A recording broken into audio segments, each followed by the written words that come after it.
Welcome back, Topo. They told us we were living the American dream. But somewhere between rotary phones and Sunday dinners, the world we knew slipped quietly away.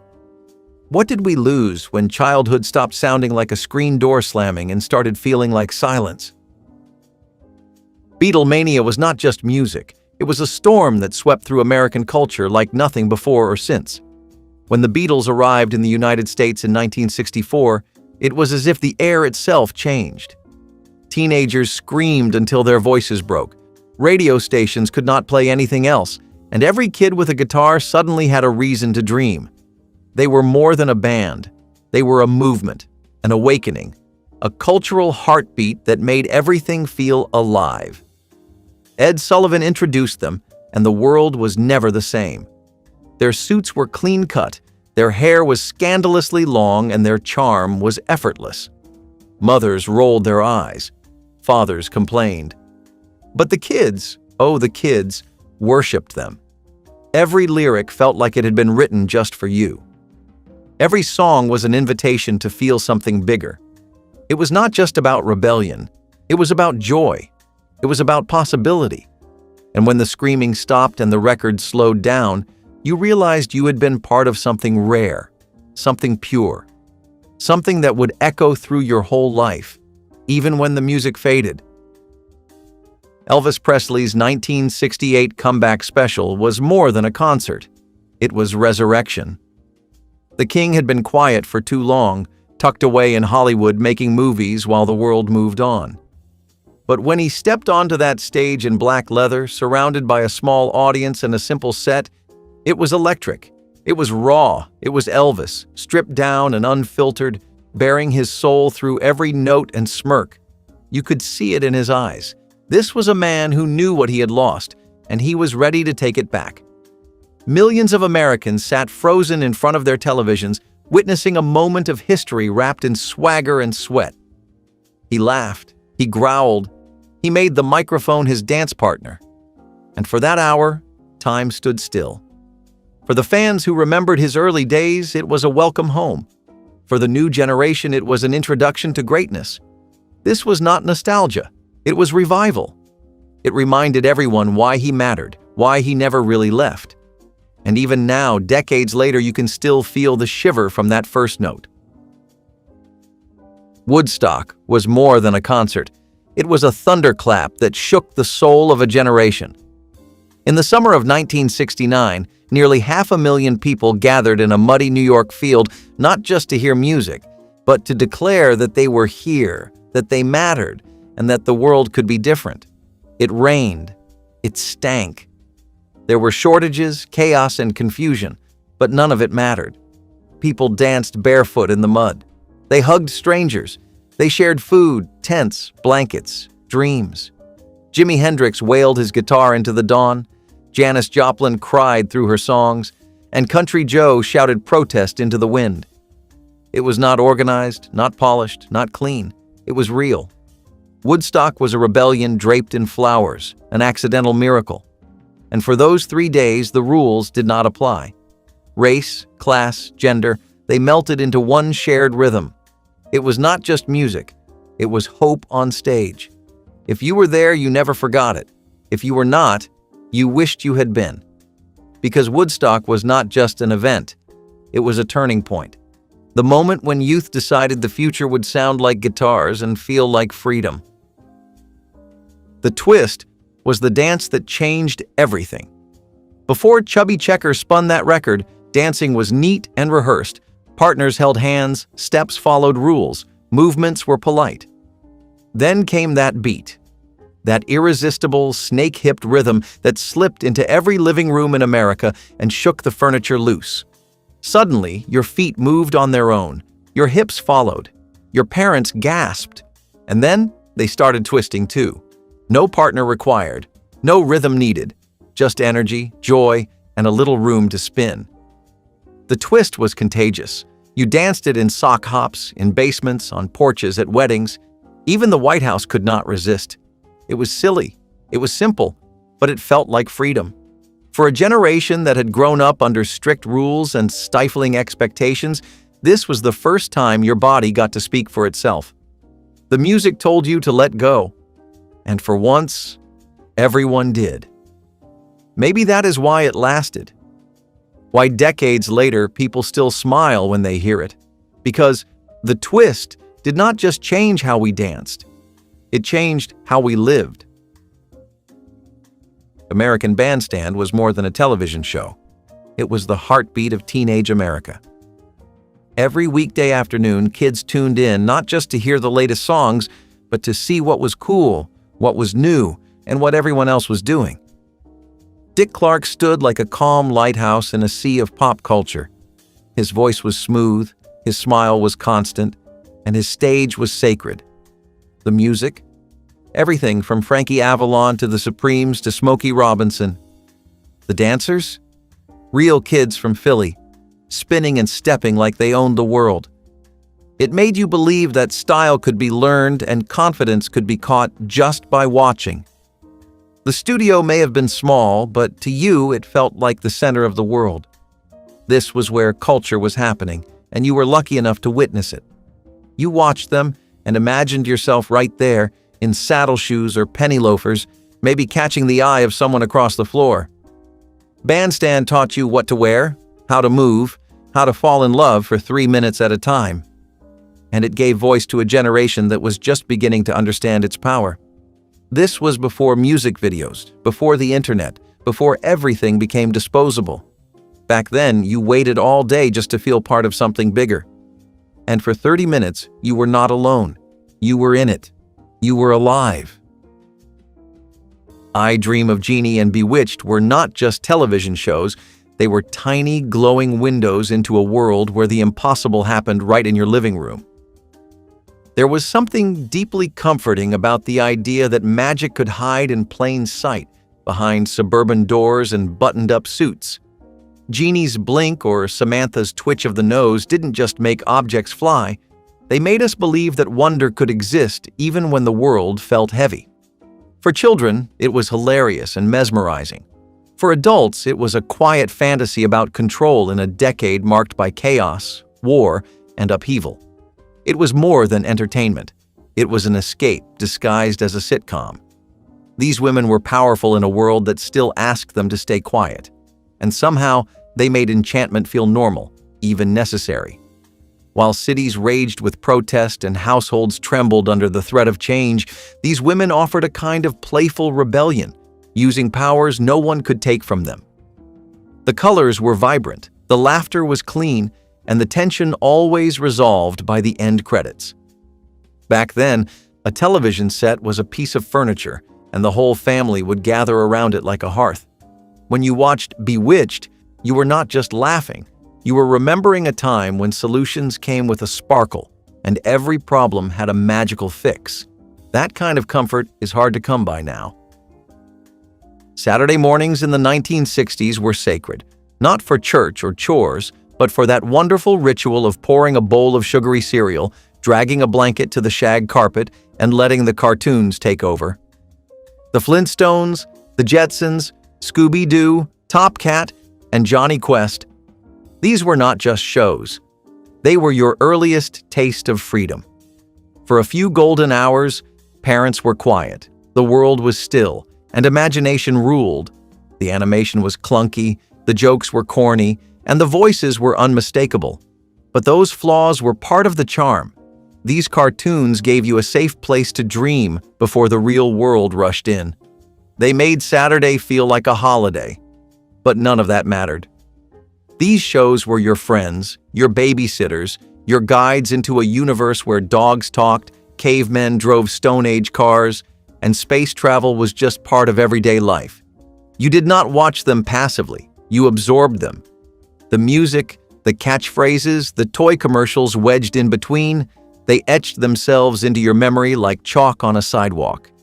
You never needed to question why ghosts were always hiding behind secret bookcases or why every villain left clues and rhymes.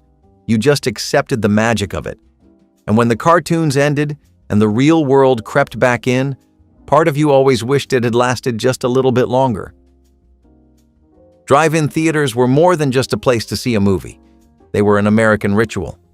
You remember the gravel crunching beneath the tires, the tinny speaker you hooked on your window, the smell of popcorn and spilled soda as summer bugs danced in the air. There was nothing like it. You sat in your car with the windows down, your family or date beside you, watching flickering lights stretch across a giant screen in the open night. It felt limitless. For kids, it was a bedtime that got pushed just a little further. For teenagers, it was freedom wrapped in tin-foil hot dogs and soda fizz. It was where first kisses happened and lifelong memories began. There was something magical about being alone together in a crowd of parked cars.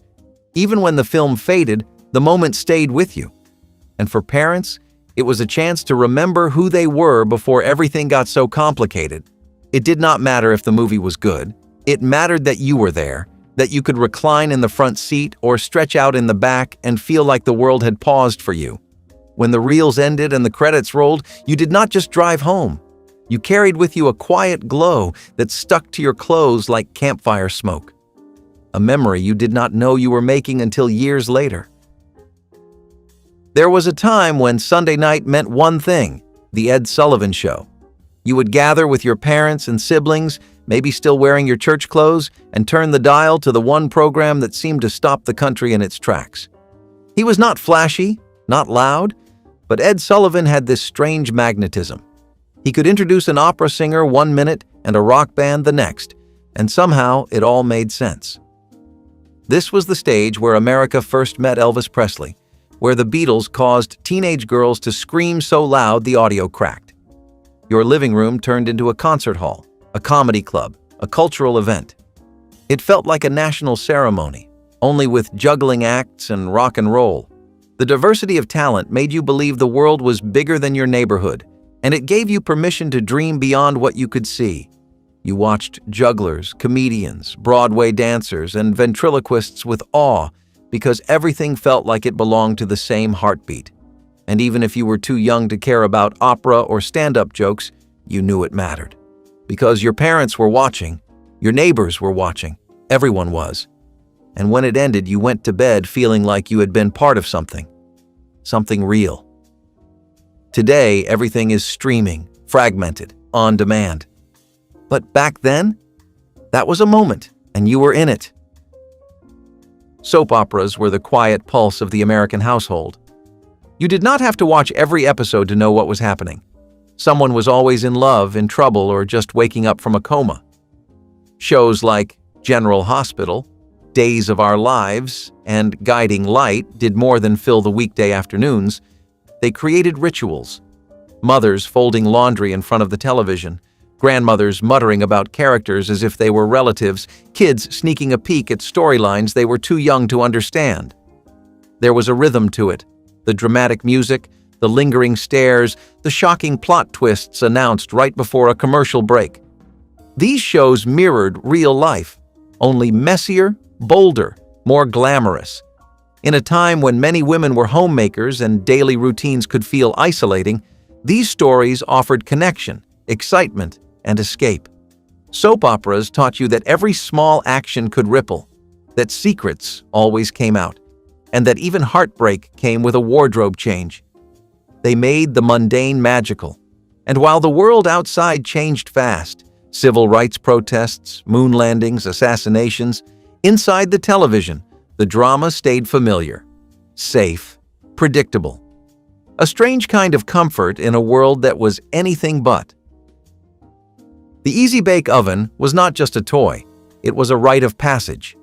Sitting cross-legged on a kitchen floor, peering through a tiny window, you waited with anticipation while a single light bulb did what only grown-ups were supposed to do, bake. The cakes were tiny, barely more than a few bites, but they were yours. Made by you. That feeling of independence was powerful. You did not need permission to create something sweet.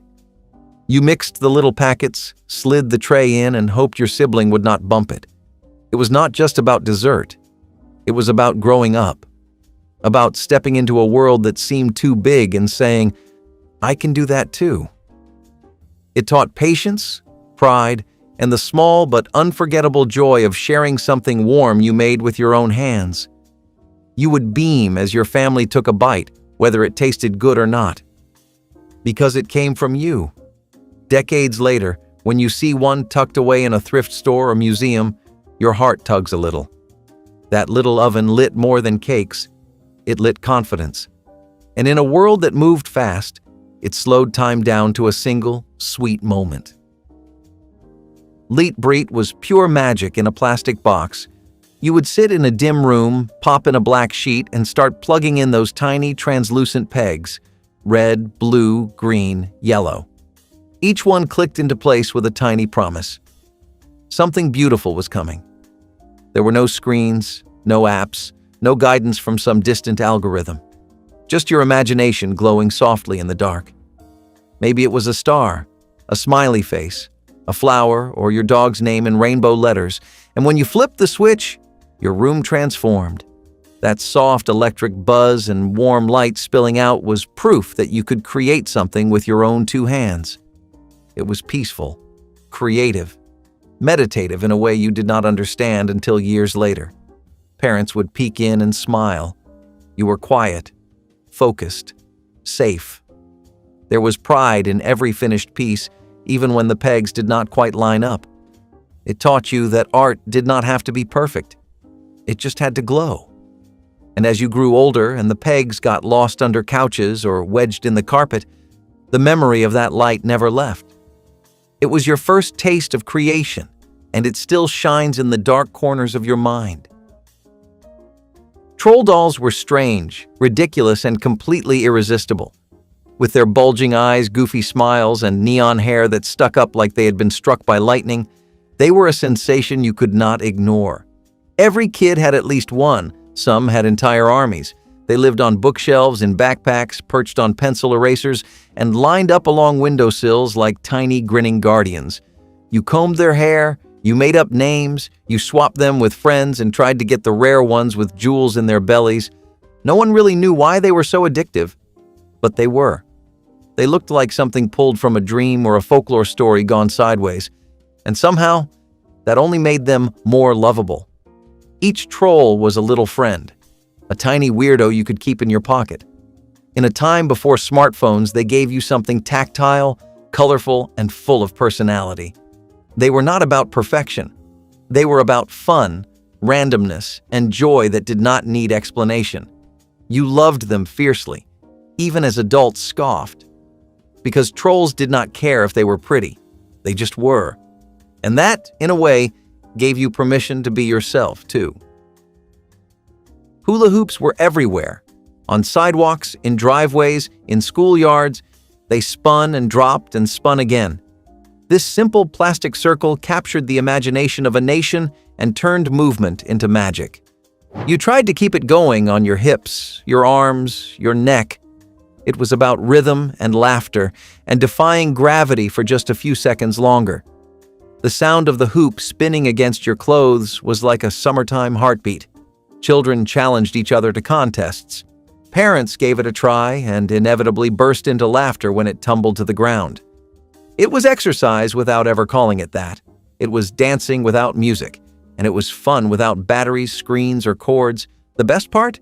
It asked nothing from you except the willingness to try again, to wiggle, to fail, to laugh, and to start over. In a world that could be too serious, too structured, the hula hoop was a reminder that play mattered. That silliness had power, and if you were good at it, really good, you became a legend in your neighborhood. But even if you were not, it did not matter, because everyone was spinning, and in that moment, we were all part of something joyful. Corgi die-cast cars were not just toys. They were treasure. The moment you held one in your hand, you felt like a collector, not just a kid. These tiny replicas were stunningly detailed, often with doors that opened, wheels that turned, and tiny engines under the hood. They were not just cars. They were dreams you could race across the kitchen floor. You might have had a Batmobile, a James Bond Aston Martin, or just a sleek red sports car that felt faster than lightning. Each one had weight, both physically and emotionally. You lined them up like trophies, traded them with friends, and stared into the display cases at toy stores like they held pieces of another world. There was craftsmanship in each model, a sense that someone, somewhere, had made this with care. And for a child who loved engines and imagination, it was everything. You did not need roads. You made your own through table legs and living room rugs. That freedom, that precision, that joy of detail, it was intoxicating. And even now, when you see one behind glass or tucked in an attic box, a part of you still wants to hold it and say, "Vroom?" The Pledge of Allegiance was more than just a routine.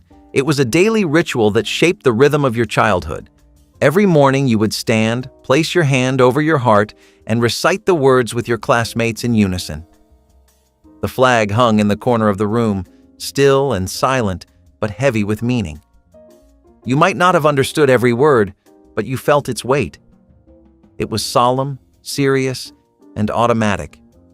The voice of your teacher would cue it, and you would stand without question. For many, it was the first time you were asked to participate in something bigger than yourself. In the backdrop of the Cold War and national tension, this small act was loaded with purpose. It taught discipline, it taught unity, it taught the idea that this country, for all its flaws, was worth believing in. Over time, you memorized it without thinking, but some part of you always felt different once it was spoken. That moment of silence, the murmured chorus of voices, the stillness, it lingered. And even if the meaning shifted as you grew older, the memory of that hand over heart, that pause before the day began, never faded. Duck and cover drills were a strange kind of normal. The siren would sound, shrill and unnatural, and your teacher would guide you under your desk like it was second nature.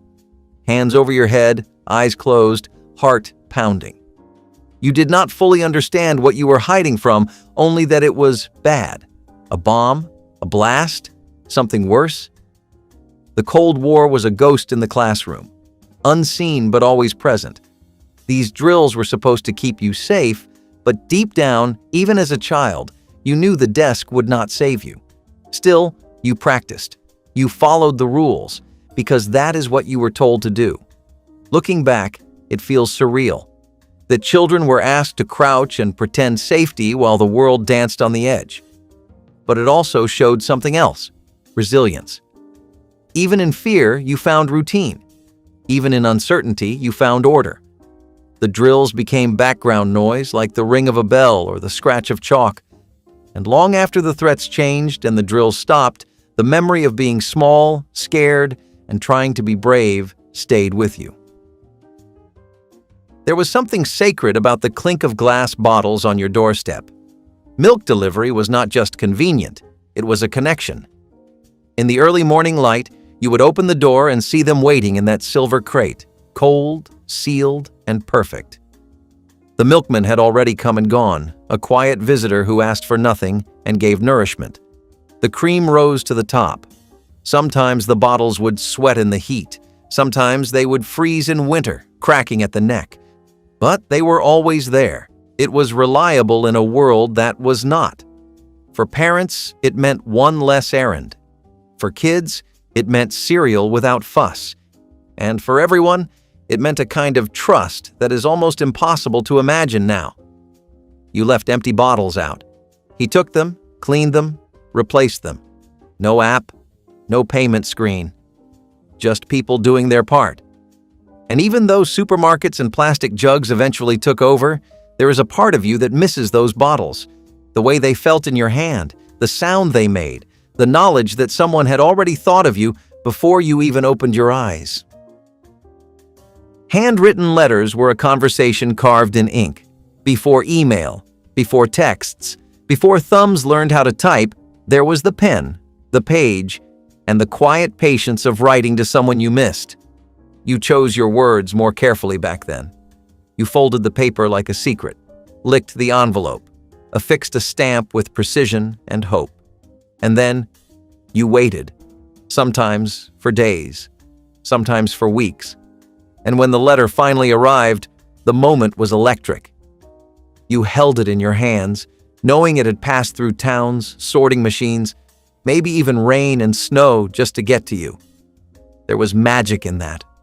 The slant of the handwriting, the doodles in the margins, the perfume that clung to the paper, or the smudge of a thumb. It was a piece of someone's heart, delivered. Today, we can communicate instantly, but we lost something too.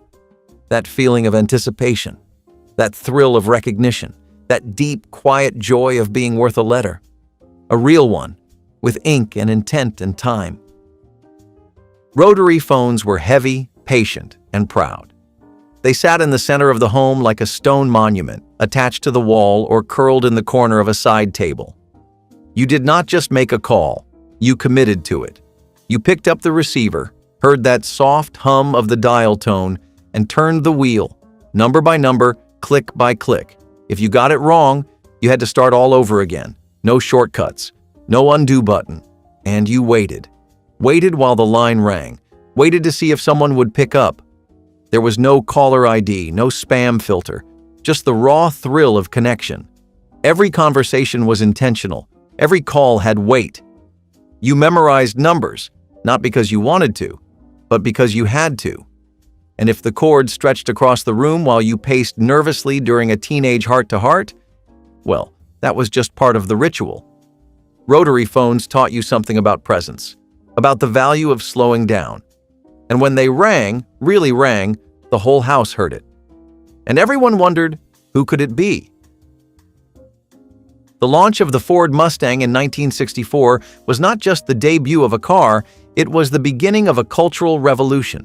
For the first time, performance, style, and freedom were packed into something you could actually dream of owning. Sleek lines, chrome accents, and a price tag that did not demand a fortune.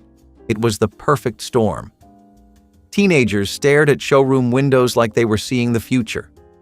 Adults who still remembered the war years now had something wild and new to drive toward. And the commercials? They were not selling transportation. They were selling rebellion. The Mustang was not just fast, it was bold. It spoke to the part of you that wanted more than sidewalks and schedules. You did not just drive it, you lived in it. Your hand on the wheel, the wind clawing at your hair, and the radio turned up too loud. It was not practical. It was not subtle, but it was unforgettable. And as it roared through the streets of the 1960s, it left behind something more than skid marks. It left the smell of freedom, the shape of dreams, the sound of youth that would not be quiet. Cruising Main Street was the American teenager's answer to freedom. It was not about the destination, it was about being seen. You would pile into a car, roll the windows down, and glide slowly past diners, storefronts, and gas stations, hoping to catch someone's eye.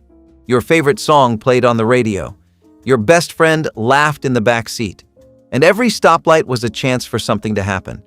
You were not just showing off your wheels, you were showing off your life. The freshly washed chrome, the roar of the engine, the way you leaned just right over the steering wheel, it all mattered. Because everyone was watching. Everyone was doing the same loop.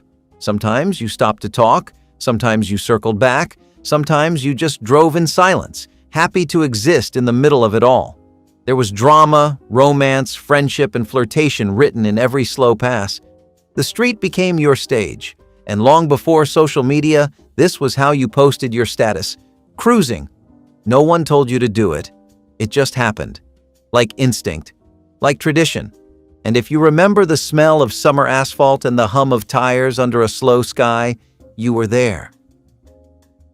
Gas at 31 cents per gallon made everything feel possible. You could fill your tank for a few dollars and drive until the sun gave out. It was a freedom most kids today will never know. The gas station was not just a place to fuel up. It was where you bought a soda, wiped your windshield, and chatted with the attendant who knew your name. You did not worry about mileage or costs or apps telling you the cheapest spot. You just went. Road trips were born on a whim. Sunday drives were a ritual. You would cruise with no particular place in mind, just the thrill of motion and the soft hum of the tires on the road. It felt like America was made for exploring. State lines were just ideas, and every back road hid a story. The map sat folded in the glove box, and the windows stayed open. The price of gas may have been low, but the feeling it bought? That was priceless.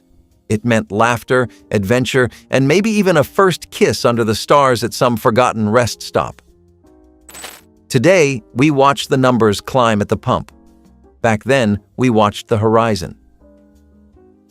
Car hops and drive-in diners were where meals came with music, chrome, and a little flirtation on wheels. You would pull into the lot, headlights off to signal you were ready, and before long, a smiling teenager, often in roller skates, was zipping out to your window. Menus clipped to the driver's side, orders taken through a crack in the glass. The air smelled of burgers, onion rings, and strawberry milkshakes. This was not just eating. This was theater. You leaned back in your seat, sipping soda while watching people roll in and roll out. The food arrived on a tray that hung from your window, perfectly balanced, like a little feast waiting for you. Every bite was seasoned with laughter, gossip, maybe a new song on the jukebox. And the best part? You never had to leave your car. The car was your booth, your bubble, your private dining room with 4 wheels. It felt casual and special at the same time. Whether it was a post-football game hangout or a low-key date night, the drive-in diner delivered more than food. It served up memories, and even though most of them are gone now, you can still taste that moment. Warm fries, cool air, and the buzz of neon overhead. Muscle cars were not just machines. They were statements. With names like GTO, Charger, Camaro, and Chevelle, they thundered onto the scene like beasts released from a cage. They were loud, they were fast, and they made no apologies. This was power you could feel in your chest. You turned the key, and the engine growled. You pressed the pedal, and the whole block took notice. Teenagers dreamed of owning one. Adults warned against them, but nobody could look away. They were wild animals dressed in steel and shine. In the late 1960s, muscle cars became the ultimate badge of cool. You did not just drive one, you became someone else behind the wheel. Confident, untouchable, free. These cars were not about comfort or convenience. They were about rebellion and risk. They made drag strips out of quiet roads and legends out of those who dared to floor it. Every model had its own personality. Every roar had its own rhythm. And when the light turned green and you disappeared in a streak of smoke and thunder, the world stood still. Muscle cars did not whisper. They shouted, and they still echo in the hearts of those who remember the thrill. Sesame Street was not just a television show. It was the first place where kids saw their world reflected back in bright colors and warm voices. Premiering in 1969 but defining childhood through the 1970s, it took learning and made it joyful, silly, and deeply human. The show blended puppets with real people, laughter with lessons, and music with meaning. Where else could you find a giant yellow bird, a grumpy green trash can dweller, and a count who taught you math by laughing? For kids growing up in uncertain times, Sesame Street was a steady friend. It taught numbers and letters, sure, but it also taught kindness, empathy, and how to exist in a world full of different faces and feelings. It was playful, but it never talked down to you. It made you feel smart, capable, seen. And in a world where grown-ups often brushed kids aside, Sesame Street looked you in the eyes and said, "You matter." It made television personal. It turned characters like Elmo, Cookie Monster, and Grover into lifelong companions. And it was not afraid to get serious, talking about loss, identity, and family in ways that stuck. For an entire generation, learning started not in school, but on a stoop at 123 Sesame Street. G.I. Joe changed everything the moment he marched onto toy shelves in 1964. Marketed not as a doll, but as an action figure, he offered boys the same kind of character-driven play that girls had with Barbie, but with a combat boot twist. The original 12-inch figure came with a military uniform, dog tags, and enough flexibility to strike a pose or take a fall. Kids could swap out his gear, helmets, rifles, backpacks, even scuba suits, and send him off on missions across the living room or backyard battlefield. It was the height of the Cold War, and Joe reflected that tension, but filtered through a child's sense of adventure. Over time, he evolved into a whole universe of characters, vehicles, and storylines. But those first editions were pure, iconic, and endlessly played with. G.I. Joe was a soldier, a sailor, an adventurer. He climbed trees, dove into mud puddles, and slept in shoebox barracks. For many boys growing up in the 1960s, He was the first toy that truly felt like theirs. He was more than plastic. He was valor, imagination, and action rolled into one heroic pose. And every kid who owned one remembers how it felt to gear him up for battle. Owning a Trapper Keeper in the 1980s felt like owning a briefcase made just for kids, but with neon colors, Velcro, and personality. These were not just folders. These were statements. You did not just store your homework in a Trapper Keeper. You stored your identity. From bold geometric designs to wild illustrations of race cars, dolphins, or laser grids that looked like they belonged in a science fiction movie, the outside of your Trapper Keeper said something about you. And that satisfying rip of the Velcro? That was music. It had pockets for pencils, slots for notes, compartments you never used but felt cooler just knowing they were there. There was something so absurdly organized about them that it made you want to turn your life into a schedule. You would write the dates on your notebook dividers, color code your subjects, and then forget all of it by Wednesday. But hey, the effort was there. You felt important carrying one around. It made you feel like you were growing up, and even if you never opened it for anything other than doodling weird cartoons during math class, it still felt like a win. But when it came to keeping track of things, there was one object that really made you feel like a collector, and not just of stuff, but of memories. If Sesame Street was your preschool best friend, the Electric Company was your cool older sibling. Airing in the 1970s, it was wild, fast-paced, and just a little bit chaotic in the best way. It taught reading through sketches, songs, animations, and goofy superheroes who shouted phonics like they were battle cries. It was loud, it was weird, and it was impossible to forget. With a cast that included Morgan Freeman and Rita Moreno, the Electric Company did not talk down to kids, it pulled them up. It made reading feel like something urgent, something fun, something that could change the world. You did not just sit back and watch, you joined in. You sounded out words with them. You felt like part of the team. It blurred the line between learning and entertainment. It showed that intelligence and humor were not opposites. They were partners. And for kids who felt bored or left behind in school, the Electric Company gave them a way in, a way to laugh and learn at the same time. It was messy and magical, full of wordplay and wonder, and it proved that even the alphabet could be electric. Before the sleek inline skates of the 1990s, there were the clunky, lovable roller skates with metal wheels. They strapped over your shoes with thick leather buckles and screeched across every surface like they were mad at the floor. If you skated indoors, you sounded like a marching band. If you braved the sidewalk, every crack was a threat. But none of that mattered. Because once you got going, it was freedom. You were flying, wobbling, yes, but flying. These skates had no padding, no ankle support, and no mercy. But they came with memories, rolling through driveways, circling the garage, racing your siblings until someone wiped out.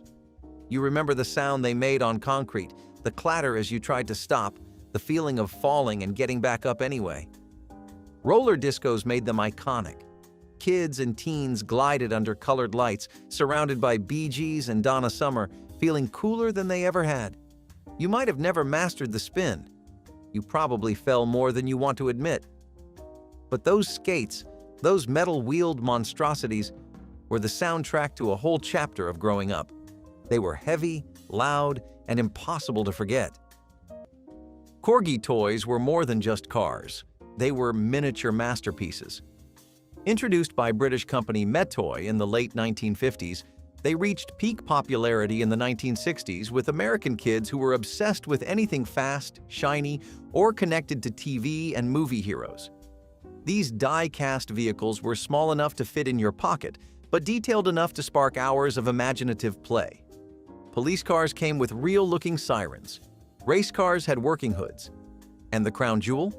The James Bond Aston Martin DB5, complete with ejector seat, pop-out machine guns, and a hidden bulletproof shield. For kids growing up in the 1960s, it was the coolest thing you could own. Movie magic shrunk down and placed in your palm. Corgi cars raced across kitchen floors, crashed down backyard driveways, and survived countless shoebox battles. They felt heavier than Hot Wheels, sturdier than Matchbox, and somehow more real. Over time, most got scratched, dented, or lost. But finding one today, even chipped, brings back the joy of flipping it over to read the brand stamp and revving it across a table edge. They were not just toys. They were little slices of the world, only faster. Back before virtual reality, Viewmaster reels were the closest thing to teleportation we had. A small red plastic viewer, chunky and indestructible, that you held up to your face like some kind of sci-fi binoculars. But inside, whole worlds waited. You'd flick the lever with your thumb and instantly jump from a still frame of Mount Rushmore to a three-dimensional jungle scene with elephants that felt like they could walk right out of the frame. Some reels were cartoons, others were travel photos. Some were straight-up educational, which somehow made you like them even more. They were quiet, simple, and personal. You did not share your Viewmaster. That was yours. A private little universe. Every kid had their favorite reel. Maybe it was the one with dinosaurs. Maybe it was the space shuttle. Whatever it was your escape hatch from a math worksheet or a rainy Saturday. The 1980s weren't about flashy screens or downloads. They were about plastic, paper, light, and wonder. And somehow, that was enough. Actually, it was more than enough. But if you really wanted to feel like you were holding the future in your hands, you did not stop at a Viewmaster. You went for the gadget that talked back. Before the Marvel Cinematic Universe, before endless superhero reboots, there were the Super Friends. A team of caped crusaders who met at the Hall of Justice every Saturday morning to fight crime and teach morals along the way. Superman, Batman, Wonder Woman, Aquaman, all voiced with booming authority and unwavering goodness. It was not about grit, it was about greatness. The animation was stiff, the stories were simple, but that did not matter. To 1970s kids, this was the Justice League. This was how you learned right from wrong. Every episode ended with a lesson, a reminder to share, to be brave, to tell the truth. The villains were rarely scary. What mattered was how the heroes responded, with courage, teamwork, and always a plan. Super Friends made you believe in justice, not as an abstract concept, but as something you could live out. On the playground, in your house, in your heart. It was not just fantasy, it was a moral compass. And those heroic theme songs still live somewhere in the back of every grown-up's mind. It made you believe that heroes were real, and that maybe, just maybe, you could be one too. If you remember clacker toys, you probably also remember getting smacked in the face. These were two solid acrylic balls connected by a string, meant to be swung up and down until they clacked together above and below your hand. That was the whole toy. No batteries, no screen. Just two hard spheres ready to leave a bruise. And kids loved them. The louder and faster they clacked, the cooler you were. It was a skill to master. Get the rhythm right, and you could keep them going for minutes. Get it wrong, and you got a nasty surprise. Parents hated them. Teachers banned them. Hospitals probably kept a few on hand just to demonstrate what not to do. They were loud, dangerous, and oddly satisfying. For a few wild years, clackers were everywhere, on sidewalks, in classrooms, and hidden under beds when they got taken away.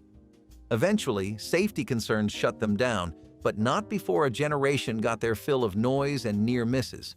They were outlawed in some places, but that only made them cooler. If you ever got them moving just right, you remember the thrill, and maybe a headache to go with it. They were chaos in toy form, and we would not have had it any other way. Space food sticks were NASA's answer to snacking, and the 1960s answer to cool. Developed with the help of the Space Agency and manufactured by Pillsbury, these chewy, tube-shaped snacks were inspired by the meals eaten aboard spacecraft during America's race to the moon. They came in flavors like chocolate, peanut butter, and caramel, each one individually wrapped in sleek foil packaging that looked straight out of a science fiction movie. For kids, biting into a space food stick meant pretending you were floating in zero gravity, eating like an astronaut in orbit. They were soft, dense, and slightly grainy. Less candy bar, more futuristic fuel. Parents loved the idea of a high-protein, shelf-stable snack. Kids just liked the novelty. They made it into lunchboxes, road trip bags, and even Halloween candy stashes. Though their popularity waned by the 1980s, the memory stuck, especially for those who watched grainy broadcasts of moonwalks and then unwrapped their own little taste of space. Today, space food sticks are remembered more for what they represented than how they tasted. They were not just snacks. They were a bite of the future, wrapped in foil, waiting in your kitchen drawer. Public service announcements in the 1980s were something else. You would be watching cartoons or a sitcom, then suddenly, boom. The screen would cut to a gray filter, eerie music, and a serious voice saying, "This is your brain. This is your brain on drugs." Or a crash dummy flying through a windshield, or a puppet warning you not to talk to strangers. They were dramatic, unsettling, and weirdly unforgettable. One minute you were giggling at Garfield. The next you were wondering if touching a light socket would make you disappear forever. These announcements were designed to scare you straight. And they worked. They haunted your dreams and followed you into adulthood. Some used animation. Some used real actors with tear-streaked cheeks and slow zooms. And all of them felt like they were speaking directly to you. But even with the ominous tones, there was something strangely comforting about them. Like the world was trying to look out for you, even if it scared you a little. They were a strange part of growing up, and honestly, we would be lying if we said we did not remember them word for word. Still, if there was one thing that really balanced it all out, it was the glory of waking up at sunrise for the lineup of legends. Etch-a-Sketch was a toy box essential for many kids growing up in the 1960s, a red-framed tablet that made art out of turning two little white knobs. Created in France and introduced to the American market in 1960, it was as magical as it was mechanical. There were no batteries, no screens, no noise, just pure possibility inside that gray, powder-filled screen. The left knob controlled horizontal lines. The right knob handled vertical ones. And with patience and lots of do-overs, you could draw a house, a name, even a passable Mickey Mouse. But here's the kicker. If you messed up, you just shook the thing. That satisfying rattle erased the entire image in an instant, giving you a clean slate. It was frustrating. It was addictive. It was mesmerizing.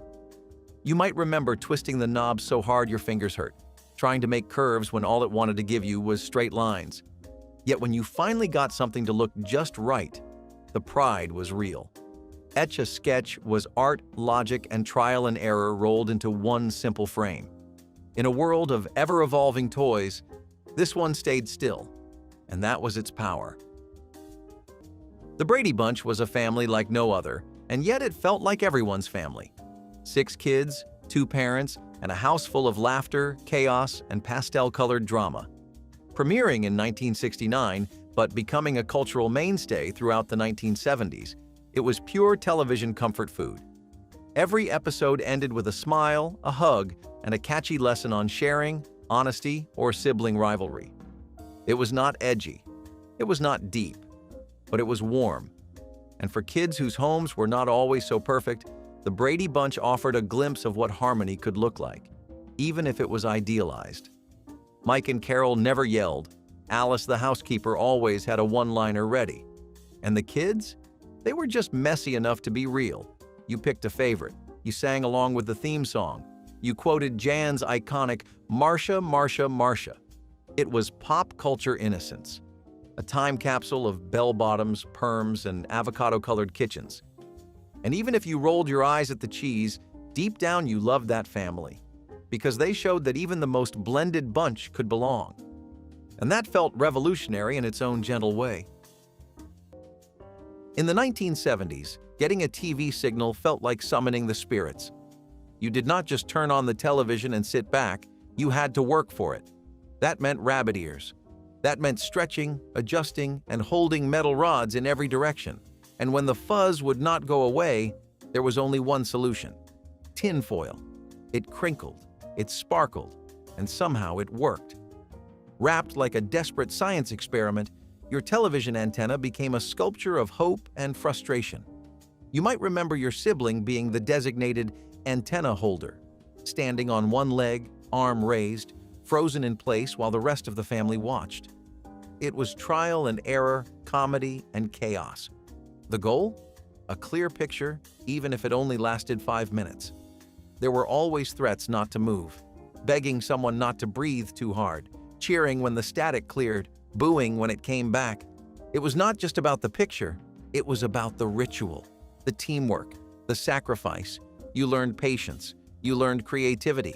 You learned that a ball of tinfoil could mean the difference between watching your favorite show or sitting in silence. It was frustrating, ridiculous, and completely unforgettable.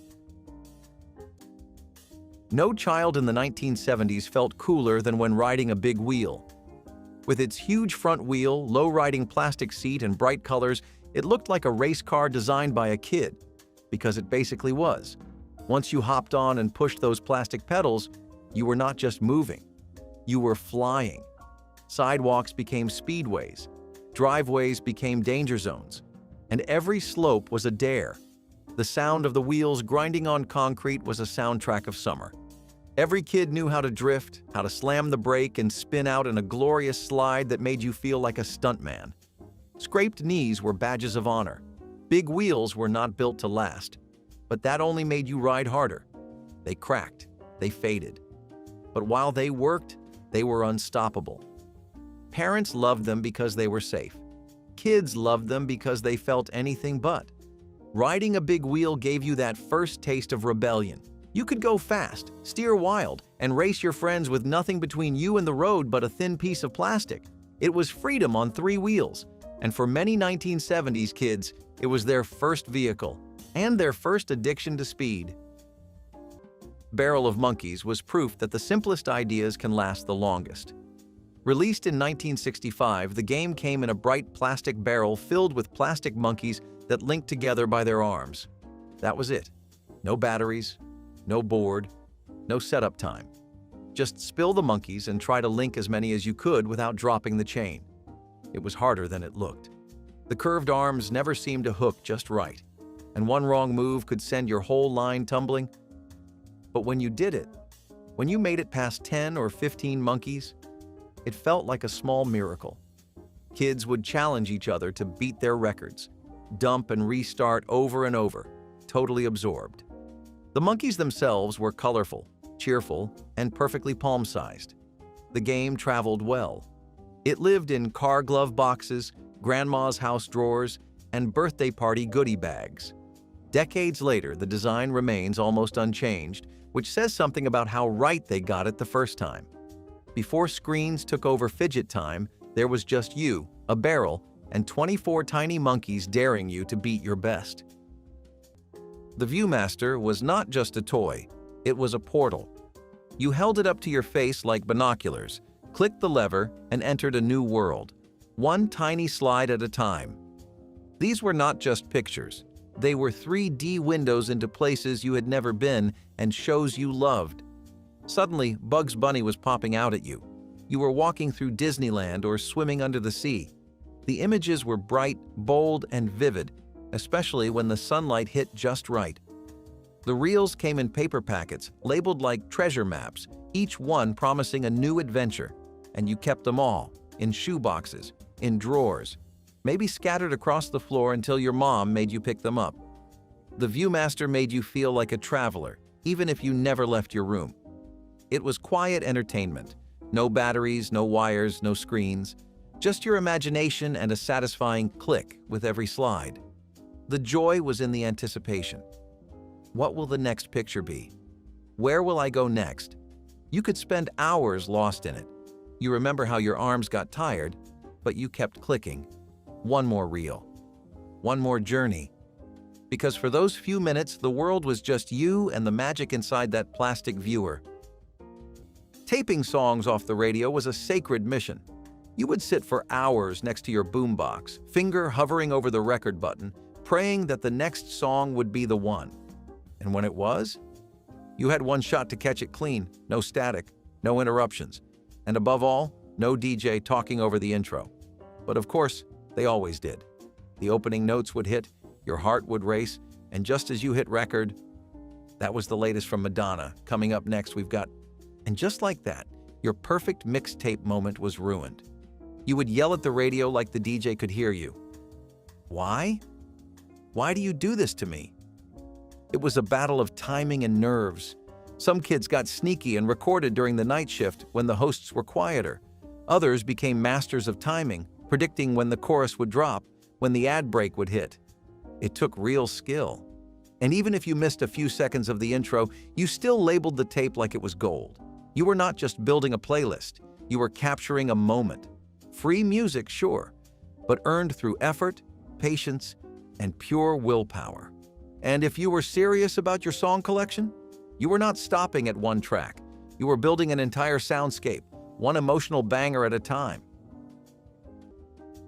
The Easy Bake Oven was not a toy. It was a rite of passage, a small, pastel-colored appliance that turned powdered mix into warm, edible cake using nothing but a light bulb. And somehow, that tiny miracle made you feel like a real chef. It was introduced earlier, but by the 1970s, every kid wanted one. Boys, girls, it did not matter.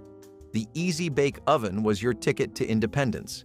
You measured, you mixed, you waited. That soft hum of the bulb heating up your mini metal pan was suspense in its purest form. Would it bake right? Would it burn? Would Mom let you make another? The cakes were not good. They were dry, crumbly, and oddly sweet. But no one cared, because they were yours. You did not help Mom. You did not watch someone else. You baked it. That mattered. It was messy. It was thrilling. It was a small slice of adulthood you could claim all for yourself. And every time you opened that tiny oven door and pulled out a crooked, half-baked cupcake, you were not just making dessert. You were making memories. You were learning to take pride in the process, even when the result was barely edible. Twister was the game that got people off the couch and tangled in each other's limbs. Released in 1966, it came with a plastic mat covered in colored circles and a spinner that decided your next move. Left hand red, right foot green. Before you knew it, you were stretching across the mat in a precarious pose, face pressed against someone's knee, hoping no one slipped. It was silly, physical, and weirdly intimate. Some parents called it indecent. Some schools banned it. But kids loved it. So did teenagers. It broke the ice at parties, sparked laughter between siblings, and gave families something active to do together. It was as much about falling over as it was about winning. The rustle of the mat, the sound of giggles as someone toppled, the concentration in trying to stay upright, it was all part of the fun. Twister took no prep and delivered instant chaos. It did not care about strategy. It cared about balance, luck, and how far you could stretch without collapsing. And for many, it was the first time a game made you move, laugh, and fall down all in one messy, unforgettable moment. Stretch Armstrong was every kid's first lesson in pushing limits. At first glance, he looked like an ordinary blonde-haired action figure in wrestling trunks. But once you grabbed his arms and started pulling, the magic began. Stretch could extend over 3 feet and still return to his original shape. And that blew kids' minds. In a decade filled with rigid plastic toys, Stretch was soft, heavy, and squishy. A living stress ball you could battle, bend, and battle again. Every child who had one eventually asked the same question. How far can he go before he breaks? Some froze him, some boiled him, some tied him to door handles and pulled. Most Stretch Armstrongs met tragic ends, with oozy red gel leaking out like a horror movie. But it was all part of the experience. He was a science experiment you could hug. And even if he only lasted a summer, the memory stayed. He was not just a toy, he was a challenge, an obsession. And for many 1970s kids, Stretch Armstrong was the first thing they ever tested to destruction just to see what would happen. That weird, heavy feeling in your hands, that was resilience. That was curiosity. That was pure childhood. Before Bluetooth speakers and streaming playlists, there was the Fisher-Price record player, and it was a masterpiece of childhood simplicity. You wound it up with a chunky white knob and placed a thick plastic disc on the turntable. It clicked into place, and when the needle dropped, the magic began. Out came twinkly, music box-style versions of nursery rhymes, folk songs, and lullabies. The songs were short, cheerful, and unforgettable. The discs were colorful and clunky, with molded ridges that somehow produced melodies. It did not matter if the sound was a little warped or off-key. You were in control. You had your own music machine. For many kids, this was their first experience playing music, and the pride that came with it was unmatched.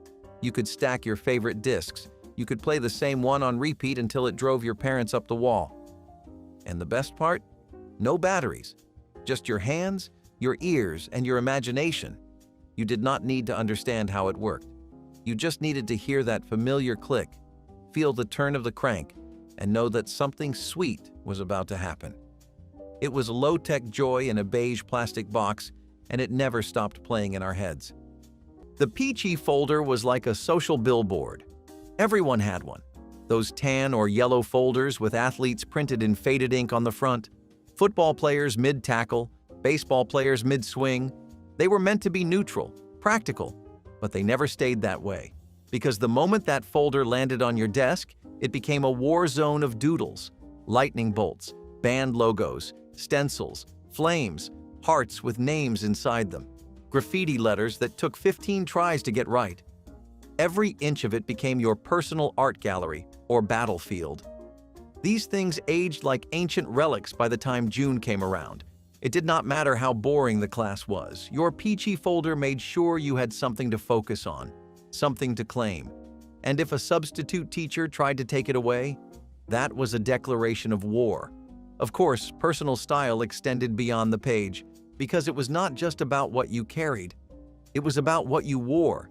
And in the 1980s, you had better know how to roll your jeans or risk social exile.